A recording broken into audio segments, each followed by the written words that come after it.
Hey there, everyone. Thanks a lot for joining us. I'm Varun Sriram with Generation UCAN and absolutely thrilled to be joined today by Michael Andrew, professional swimmer. Michael, thanks so much for being with us. Thanks for having me.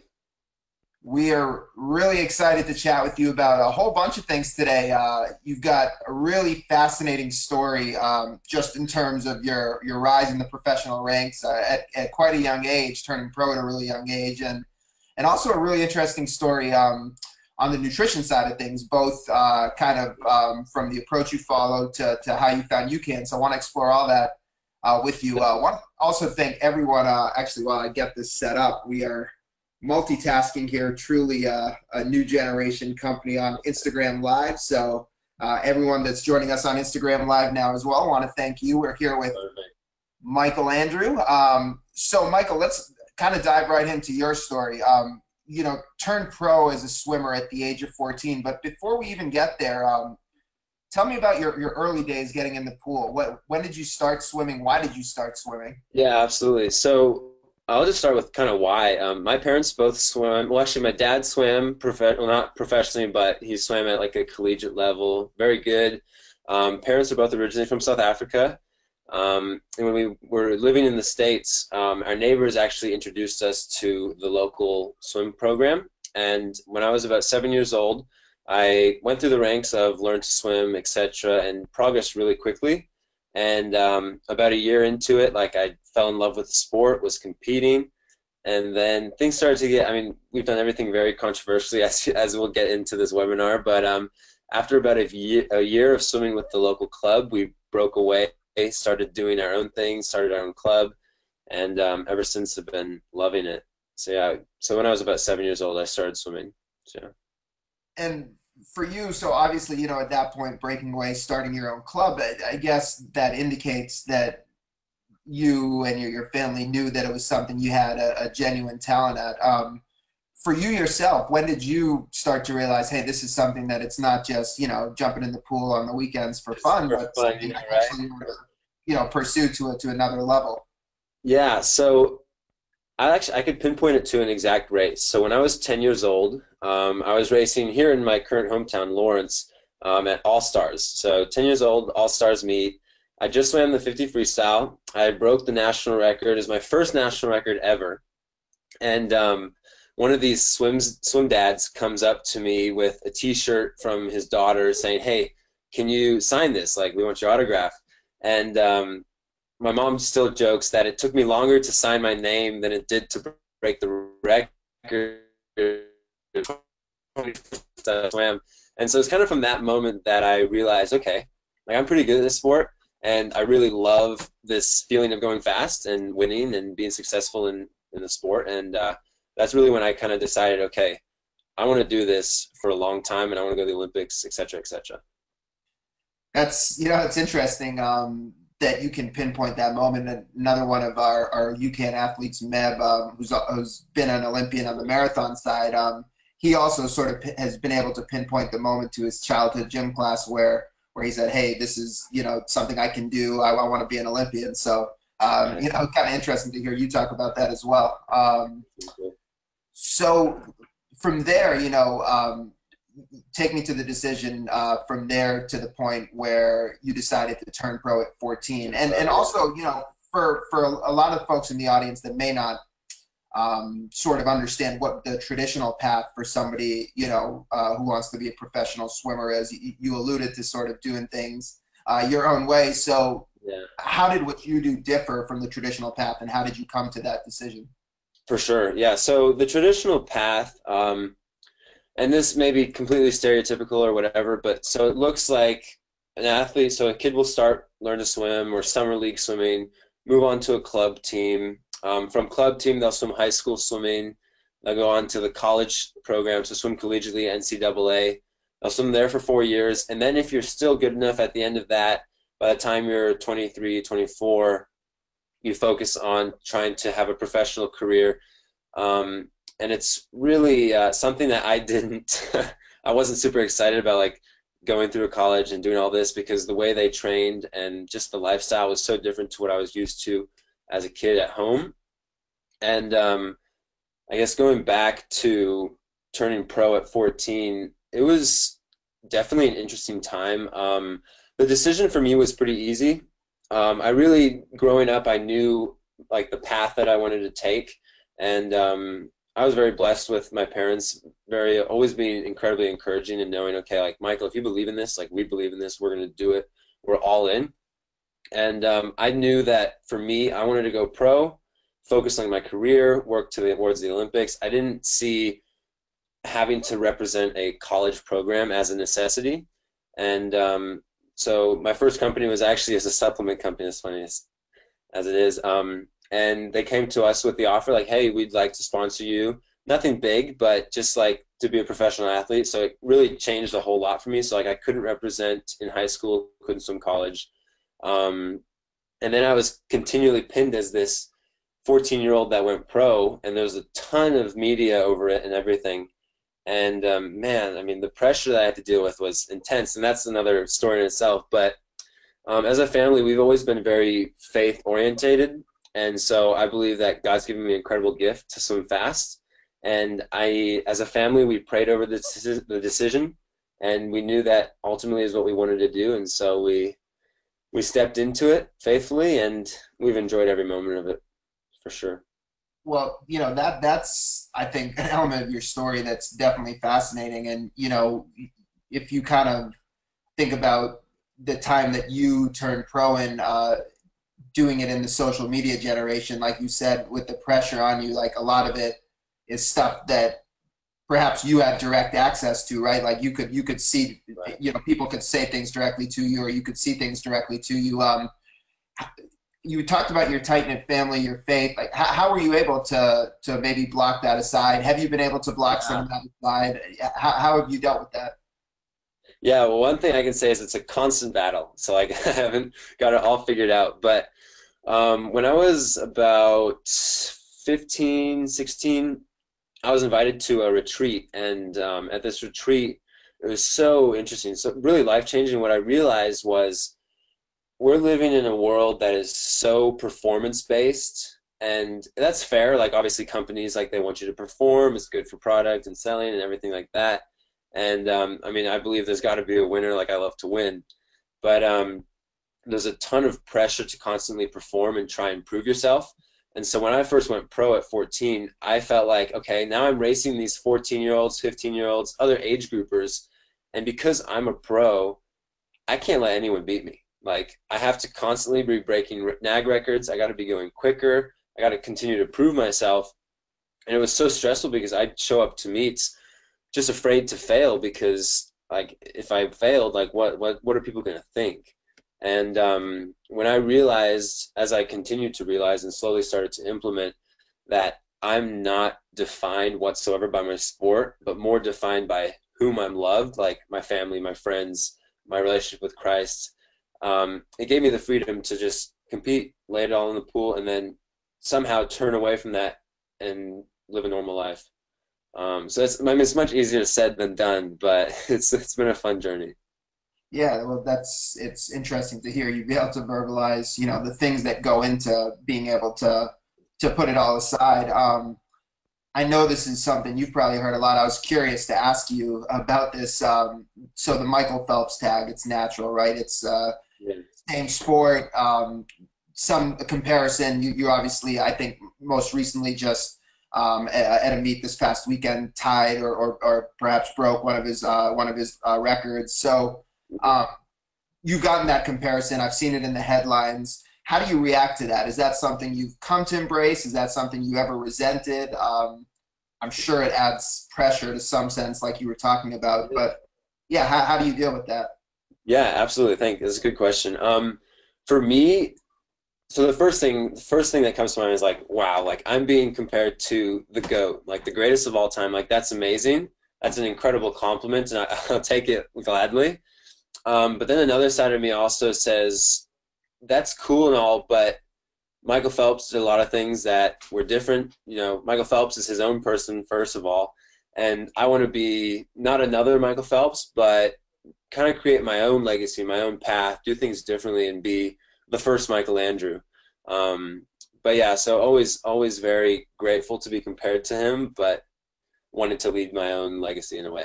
Yeah, for sure. And with what you as we talked about with you going pro and the path you've taken, you have thus far carved out your own way of doing things. Is there anybody, whether it's someone else in swimming or other athletes, even just in terms of dealing with everything we were just talking about, that you have looked up to or that you have followed, or maybe it's not athletes, but yeah, Yeah. anybody like that? Absolutely. So outside of swimming would definitely, so like I've watched Tim Tebow's career. Never a big like NFL fan or anything like that. But just seeing how Tim Tebow, obviously he had a ton of hate and different things that he had to deal with and stuff, and also being a man of faith, like interesting to see how he dealt with those pressures. And then also a big fan of Missy Franklin. So she's a believer in the sport. She's been through some really rough issues with her last Olympics not being her greatest, and so it's just been awesome, like to kind of have a relationship with Missy and see how she's dealt with these things and find encouragement from that. But yeah, really just those two. I'm sure there's more, but but yeah, those are the main. For Yeah, sure. those are two good ones. So it's really interesting, Michael, and we could stay on this topic for definitely a lot longer. But let's kind of jump to something a little bit different. So in terms of your training, you've talked about doing things from a career standpoint, Uh-huh. not in the conventional path, and this is carried over to your training philosophy a little bit as well. Right. Until before we dive deep into that, I want to just ask you, in terms of the events you compete in, like give our audience a sense. What do they look like? So what events are you primarily competing in, and what does a competition day look like in terms of the duration of competition and what you're actually doing? Right. So it'll be interesting. So I assume the large majority of the UCAN audience, I guess, is endurance, like long distance running and stuff like that. So I'm primarily a sprinter at heart. Growing up, I've always focused in the 50s and hundreds of stroke. So butterfly, backstroke, breaststroke, freestyle. It's been very weird growing up because I've always been known as being able to do everything other than like the long distance events. And so I've always swum pretty much a wide range from sprint to middle distance. So a sprint, for those of you who aren't in swimming, would be 50 meters in a pool. That's the shortest event. And then the longest I'll really go successfully would be like 200 meters. And so this race, I mean, a 200-meter freestyle for me is like, would be a little less than 2 minutes. So like 1 minute, 50 seconds. And then for 50, I'm racing in the pool for like 20 seconds. So quick stuff. And it'll be interesting as I speak to you guys later on about my nutrition and fueling and how it's so different. But yeah, so very much a sprinter at heart for sure. And how about training, for these events? Like what does training look like? How often are you in the pool? How long Yeah, are some of definitely. the workouts? Yeah, what are you doing to get trained? Yeah, so the way we do things very untraditionally.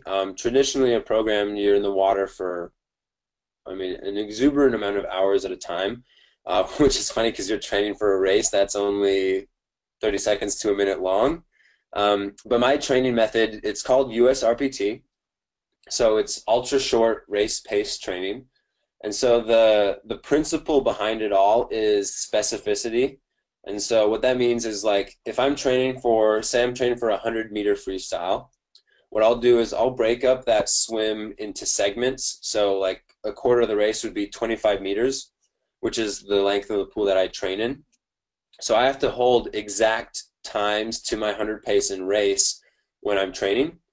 And because of the way our brain works, we code movements. And so for me to be training the same movement, the same speed, same velocity, same technique, all of these dynamics of swimming fast at the same time, my brain will continue to code that like a computer would. And it puts this kind of in my hard drive. And so that when I show up to race, all of that can then come out and be applied in the water because it's been done multiple times over and over. So my body knows what to do. That's a very basic understanding of it, which is pretty much it. Like it's super simple. A lot of people blow it out of proportion, make it way more confusing than it needs to be. But as for distance and like length of programs, I'm swimming about a max of 2,500 meters a session. If I'm lucky if I get to 2,000 meters, which is really, it seems like nothing to a traditional program because they're usually cranking out 9,000 meters a day, which is really hectic. But then again, your brain then in those types of environments starts to code different movements. So we say mixed training produces mixed results. So very fun stuff. And you were talking earlier about being your hometown of Lawrence in Kansas. Is that where most of your training's done? Are you traveling different places to train, or most of your training's done at home? Right, right. So most of our like our big training blocks was usually done at home. At least it has been in the past. Coming up, we plan on doing some training trips, but we've never been too big on doing training trips, nor altitude training. We've been looking into the science of it. And but yeah, so we have a pool in our backyard, two lanes, 25 meters, converts nicely for both short course racing and long course racing. And then we're really blessed with a pool in town that is 50 meters, nice and deep. The only people that use it are like the old people that do the water aerobics and stuff. So we got plenty of lanes, which is nice. So yeah, very blessed with pool space here in Lawrence. Now we'll talk a little bit about this also on the nutrition side, but in hearing you talk about the training, it is something that you allude to that is a science-based approach, but also you seem to be interested in kind of understanding not just kind of doing it, but understanding the why behind it. Like where did that interest for you, in just understanding like why am I doing things the way I'm doing it? Where did that come from? Yeah, it's really interesting you say that because my parents would be so far on the other spectrum. I think a lot of my interest in just like wanting to understand it is, first of all, like it comes from my parents. Like they're always researching, trying to find what's cutting edge, what's new, and is there data to back it up? But then the other side of me too realizes there's a ton of athletes, coaches, parents that are out there doing like what they believe is right, but they have no idea because they just haven't looked into the science. And so for me to see data and to really understand like why something works or the purpose behind it, it makes it that much easier to believe in it. And then to be able to speak about it and share it with people, it's like, okay, I'm fully confident in what I'm talking about because I know it's not hogwash. Makes a lot of sense. Well, let's go down that path to the nutrition side of things. So just kind of generally speaking, as a nutrition approach, we were talking yesterday, and you were mentioning the ketogenic diet is something that you and your family have looked into, and I guess have also been implementing. So, Yeah. I guess take me through. Well, let's actually start there because I think that's an interesting place to start. How did that come about, and tell me a little bit about that. Okay. Yeah, so like you said, we were speaking about it yesterday. The ketogenic diet for us, we've it's weird. So we've really tried a lot of different things. So we started out with like paleo and different ways of eating.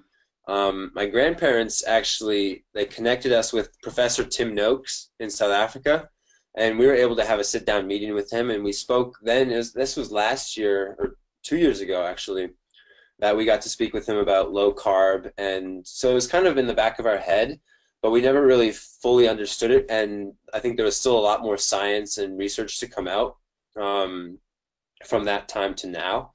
And so as we continue to see more data come out, we started to look into it, and then after World Junior Championships this August, we realized, okay, there's this break in our season. Now is probably the smartest time for us to give it a try as a family. And so it's been a couple weeks now, a couple months, and the results have been incredible. Just as like the amount of energy that I've had throughout training, like the endurance has been amazing. So just to be able to, like, that's kind of where it started, in a very roundabout way. But yeah, it's been. Sorry, I didn't mean to cut you off there. I was going to say it's interesting to hear you talk about the kind of the impact and the energy. So I was going to ask you when you were exploring it or you guys were looking into it, do you remember if there's anything that you were feeling in training that you were particularly like trying to solve for, or was it just sort of that general element of like, let's always try to see what's out there, what we can tweak, what we can do better? Right. So I think it's a little bit of both. So I mean, we're always wanting to obviously try and figure out what's the best in terms of performance. Um, but I also like it wasn't necessarily something I was trying to fix, but what I did notice that was fixed upon changing was I was able to sustain myself through a 2.5 hour workout, 2 hour workout, as I was trying to train for like a 400 IM, so a race much longer than I had ever trained for. We begin to like really ramp it up, like yardage was a lot longer, intervals were a lot harder, but I would come to the end of these practices typically and just be starving. My stomach would be hurting. I'd have a headache, etc. And with using the ketogenic diet on top of fueling with UCAN, like the super starch, I noticed an incredible difference in my endurance. Not as much my endurance, but just my energy levels throughout a 3 hour period of intense work. And just that in itself gave me so much like encouragement in sticking with the ketogenic diet, that although I love sugar and I love carbs and things like that, like I'm okay with giving it up for the benefits. Well, it's really interesting to hear you talk about this. We've been seeing more and more stories about athletes, especially in the off-season periods, and they have breaks in their Right. training, kind of going to this lower sugar, lower carb, even ketogenic diet to help improve their energy, to improve their body composition. So I just, kind of practically speaking for our audience, like what were some of the big shifts you made with, say, what you might eat, whether it was at a meal or whether it was prior to a training session before versus what you've been doing over the past few months? For sure. Yeah, so I guess I'll start with like the meals. So for a typical meal, I mean, I would always be eating carbs. And what I noticed is I'd be a lot more hungry throughout the day. So like I'd constantly have to be eating because of the spike in insulin and the blood glucose and things, how my body would function. But with that, like I would have pasta, spaghettis. We do the whole carb loading and everything like that. And now we've switched to obviously focusing on high fat foods, cutting out the carbs, and then like moderate proteins. So lots of like chickens and like good salads, certain berries, nuts for snacks, lots of almonds, good things like that. And then in the mornings, I mean, our mornings have always been pretty similar. We always have been scrambled eggs, bacon, sausage, so fatty foods, and then I'll have coffee where I'll put a bunch of butter and coconut oil and stuff in it, so make like a fat bomb, which I love. I think the biggest change too would be like we've never been a massive dessert family, but Michaela would make like, so my sister, she cooks everything. She's our in-house chef, which is amazing. But man, the desserts she would make were just so good, and she used like an entire bag of sugar, right? And so we couldn't get those. And so it's been interesting to see how she's kind of experimented with changing this now to using xylitol and different things to make like ketogenic ice cream that actually tastes good. So it's been really interesting in that kind of field. But then for training, typically, so like my previous supplement, which was not good, it was loaded with maltodextrin and sugar and high in carbs and things like that. I would get into a workout and I'd have this spike in energy, and I've got charts that I've looked on with UCAN. It's the same thing. It's like I'd put this food or this supplement into my body.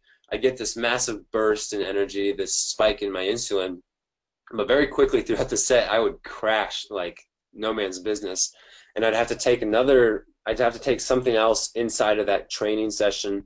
Otherwise, it'd be very hard to come back up. And as we made this shift into using UCAN, so the super starch before workouts, that's what I mean, I've always just used the super starch before. I'll continue to have a kind of a rise, like a steady rise in the training. There's not this massive jump and then crash. And so I can continue, it's like I said earlier, with being able to sustain through a 2 hour session without dying has been huge. And not having to worry about eating in the middle of it.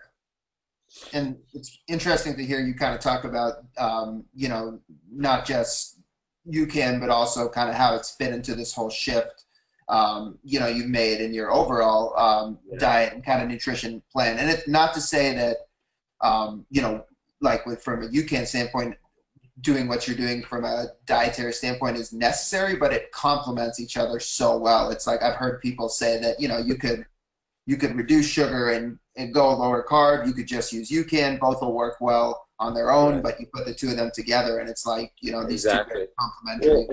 and what was so interesting to me is, well, and this is actually what made me nervous about the ketogenic diet, is that a lot of the data revolves around like these extreme endurance athletes, and I'm not that whatsoever.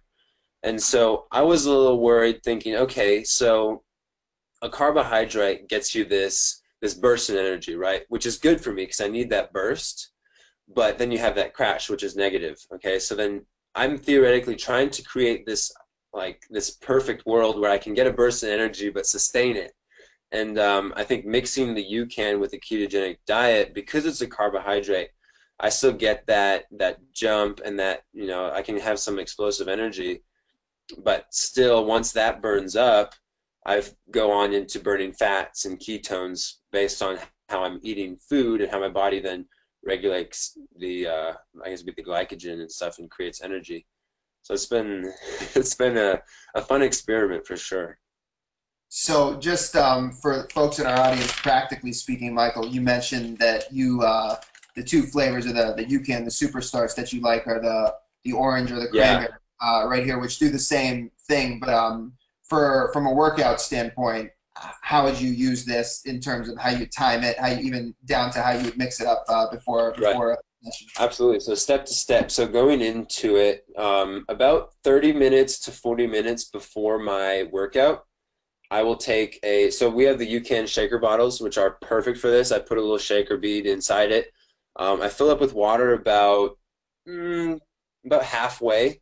I like it not super full just because that's so much water to be drinking before a session. And then obviously I'll put either the packet or 1.5 to 2 scoops of the tropical orange or cranberry raspberry flavor, which are my favorite flavors by far. And then shake it up until it's ready. My my mom really messes with me because I have like this compulsive thing where I have to shake it like a long time because in the past I've had so many shakes where I'll shake it up and I'll take a big swig and you get this dry clump of powder and it's like can't deal with that. Thankfully UCAN mixes up nicely, but so I'll shake it excessively. I'll drink it up and hopefully be done with that like 30 minutes out. So that I mean, obviously I'll feel a little full, kind of like that, but nothing too hectic. And by the time I get in the water, it's into my energy stores. I'm ready to go, and it sustains through. Sometimes, like if I'm in a rush to a session, or I know it's going to be a shorter one, like my evening sessions is typically just sprints. I'll use the UCAN snack bar, so like the chocolate bar will be perfect for me because it's super easy, quick. I just fit them in my bag. Got a box somewhere in the house, and so I just eat that on the way to the pool, and I'm ready to go.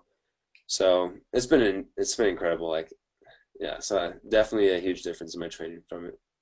And you know, just to piggyback on what Michael was talking about before, so the super starch, that's the carbohydrate in UCAN. So when he talks about the super starch, that's the Yeah, key ingredient that you see in both the powders and the bars, and it's giving you that slow releasing energy instead of that quick spike. So that's really kind of the why behind what you're feeling in terms of feeling that consistency throughout the workout. yeah, I want to come back just a couple more questions on the kind of the ketogenic diet. With you guys and your family in terms of following it, or you personally, are you doing it to a level where you guys are tracking it and counting carbs? Are you going based on feel and trying to structure meals? Like how regimented do you like to be about these things versus just saying, this is the theory behind it, I'm going to try to, generally speaking, apply it? right, for sure. So in the beginning, we were very regimented, where we were like extremely focused on okay, how many carbs are in this, like really checking. Obviously, as we've done it more, like we've got a better understanding of what's in other things, and we've become very good at checking labels. which makes it so hard. Like you walk through the store, you check labels, and you're like, can't eat that, can't eat that, can't eat that. But no, so we did check a lot.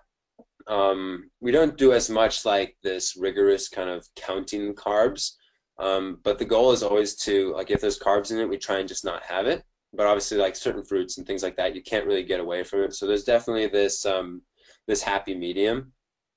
And I think we've been doing it for a short period of time, and so as we do it longer, I think we'll start to see, okay, what sort of things like throw me out. And we test it with the keto like test strips. So like you can pee on a test strip, and we test that. We check that every once in a while, and it's been interesting because we've heard things about the test strips not being incredibly accurate after you're in a ketogenic state for a while, because some of the ketones don't carry in your urine stream as well. But so we're just trying to figure out, okay, what are some ways we can really like I don't know, visually see the difference apart from the energy we feel or the training results. Interesting. Now, have you guys tested with the test strips after taking UCAN to see what? Yes. I'd love to hear about that. Yeah, tell me a little bit about that. Yeah, so it's interesting. So I've never noticed a massive spike. Obviously, there's a small change because it is a carb.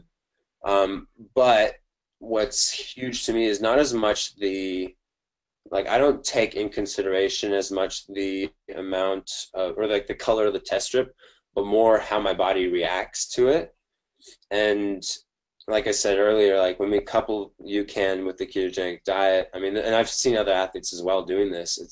It's been incredible to see the amount of energy that I have just compared to maybe not using the UCAN. Because I mean, even the last couple of days, like I've had one or two practices where I forget to take the UCAN, and man, I mean, I feel it mid-set for sure. It's kind of, we talk to athletes about this UCAN challenge where it's, sometimes that feeling of steadiness, you don't notice it, or you just think, hey, I'm having a great workout. So it's almost like when you don't take it, it reminds you, oh, Oh yeah, that was exactly. actually what it was making me feel, Yeah. So, well, Michael, I got a few more for you before we sign off for tonight. I want to thank you a lot for your time and No, appreciate this has been great so all the far. insight into your training and nutrition. It's really interesting to hear you talk about it, and especially because you are doing things a little bit differently. It's cool to pick your brain about that. But let's talk a little bit about kind of what's ahead for you in your career and just even in terms of the life cycle of a swimmer. Of course, the Olympics are something that kind of mainstream Right. we focus on, and swimming comes into the national spotlight, or I guess the world spotlight even. But outside of that, for you, Right. Every 4 years. yeah, exactly. Only every 4 years, there's a lot happening in between that. So what's consuming your mind right now when it comes to what you're gearing up for in the next year? Yeah, definitely. So I break it down in what's the short term, like this midterm, and then long term. So long term, obviously being Rio or Tokyo, not Rio. Rio, that was in the past. Tokyo 2020. So we've got like a couple years for that. So I try not to focus on it too much because it gets a bit daunting. But it's always in the back of my mind. Right now, I'm actually getting ready to fly off to London, Germany, and then race in Switzerland. So it'll be a fun little trip to end off the year. So we'll be racing there it's just a pro meet. So we'll have a lot of other European athletes and even some US professional athletes come together. We duke it out for some prize money and then enjoy a good time in Switzerland. And then come 2018 with the new year, this past year was a big swim year in terms of it was long course world championships. And then obviously 2016 we had the Olympics. 2018 is a very quiet year, at least in the world of in the swimming world, because all we'll have is Pan Pacific Championships, which will actually be in Tokyo, which is really nice. So like same area, same venue, and then short course World Championships, which I'm not actually sure where they are, but those will be towards the later half of 2018. So that's really my focus as we move into the new year. I believe trials are late June, early July for Pan Packs, and so that's kind of when we really want to peak. it'll be a fun team to make. So I'm really looking forward to that. And then obviously moving into 2019, it will be long course world championships again. And each year there's a World Cup cluster. So I do a ton of traveling. Okay, so it's very different. Like most athletes, they train hard and then they taper up for maybe one or two big meets in the year. For me, we do a lot of things differently because of the way I train. I'm able to continually kind of get stronger throughout the season and race a lot and recover quickly. And so we'll race in this World Cup series just after Pan Pacs. And what it is it's 9 different clusters, or 3 different clusters, 9 different stops. So it's like a European tour, an Asian tour, and then like a Middle East tour. And so it's just a bunch of pro athletes getting together, racing, and then traveling the world, doing what we love. So that's kind of the next focus. A lot of racing coming up, but a lot of racing, a lot of traveling. So that's kind of what we got up for us next. Yeah, just outside of swimming, you're at a young age getting an opportunity to see some incredible places, visit a lot of incredible countries. How much do you appreciate that element of, going pro out, just the experiences that have come with Right. it, outside of the competition? Yeah, I mean, it's been incredible. Like, I feel so blessed to be able to do what I do. And every time I'm like, it's a constant reminder, like when I get to speak to friends and stuff, and like they're telling me about all their final exams they have to deal with and stuff. I'm like, yeah, I'm flying to London Sunday. Enjoy the exams. But no, it's amazing, and I really enjoy it, and I enjoy the fact that I get to do it with my family. Like this next trip going to Switzerland, like it's gonna be me and my sister. Like, how cool is that? And so it really is an incredible blessing for sure. I wanted to end on a final one. Being somebody that's, I guess, worked with companies and been sponsored, as a young athlete, there's certainly, of course, talent that goes into it and has gotten you certain opportunities. But outside of that, like what would you say you've learned or advice you could give to other, athletes or young athletes that are looking to work with companies? Like how have you tried to, I guess, build yourself or be Yeah, somebody that is appealing to other companies to want to partner with outside of your talent? wow, that's a great question. I think the most important thing outside of obviously being an excellent athlete is treating. I'm just thinking how I want to phrase this is almost like treating everyone or every company as if they're the most important thing in the world. So like having incredible grace and like giving of your time. See, a lot of athletes, and I've seen a lot of pro athletes who have these incredible results and this driven work ethic, but no one wants to work with them because they don't care for the little guys. They don't want to help out. They don't want to jump on webinars. They don't want to give time. And I think it's so important to understand that as an athlete, we're only as I don't know, like the excitement that revolves around our sport or our career is because of the fans and because of the companies that put everything on. And so if it wasn't for them, we wouldn't be able to do what we do. And so we got to be able to, be gracious and be able to give back. And really swim for something, or not swim or run or whatever you do. Do it for a higher purpose. Like we're only here for a short time anyway. It's a great perspective, Michael. Yeah, but it's clear like you've had the experience doing it, and it shows. With that, what we talked a little bit about what's next. I know you and your family are involved with some other cool initiatives. So tell us a little bit about what you're doing to get a lot of what Yeah, we've talked about out to others, to other swimmers, so they can try what you've tried. absolutely. Yeah, so my dad and I have been working very hard on a course. Actually, as a whole team, we've been working on a course. Let me just get this right. So it's the non-traditional lore of swimming. Okay, so lore being like the learning process of it, and obviously non-traditional because we do everything differently.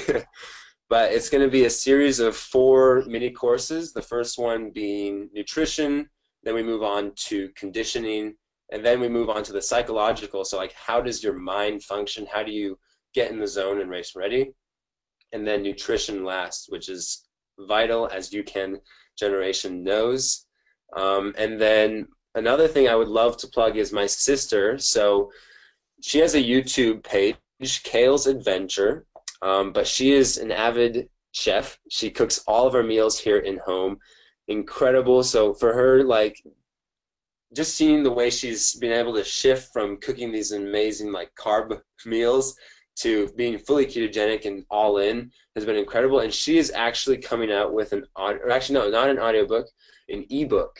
So she's gonna be putting out an ebook with all of her favorite ketogenic recipes. I could ask. I think she's got like 80 recipes she's gonna be putting in it. So everything that I eat on a daily basis, all the desserts, the meals, the breakfast, lunch, dinners. So keep a lookout for that. And you guys can follow me on my Instagram, which is where I really do most of my work. So it's at Swimmer Michael, super easy. And then from there, you link to YouTube, all of that. We're very socially active, at least we try to be. So yeah, thank you so much for having me. This has been great. Oh yeah, and I'm fascinated by your sister's cookbook. We'll have to we've got some interesting ketogenic chefs making That would recipes be superstars, so we've got to share some of those with your sister absolutely, that would be amazing. from there. So that's You'd pretty love cool. Michael, yeah, it was great to talk to you. Really appreciate your perspective, and yeah, to everyone who's listening, definitely make sure to check him out. His Instagram, his social media is full of insights on his training and his nutrition and all that good stuff. So if you liked what you saw here, continue to follow Michael. You'll get more insight into what he's doing. And Michael, best of luck to you. I know we'll be doing this again in the near future. We really enjoyed having you on here tonight. Hey, thank you so much. Awesome. Well, thanks, everybody. We appreciate you joining us. For all of you who signed up, look for this in your email in just a couple hours. Thanks so much to everyone who joined us. Thanks to Michael Andrew for joining us. Have a good night. Cheers.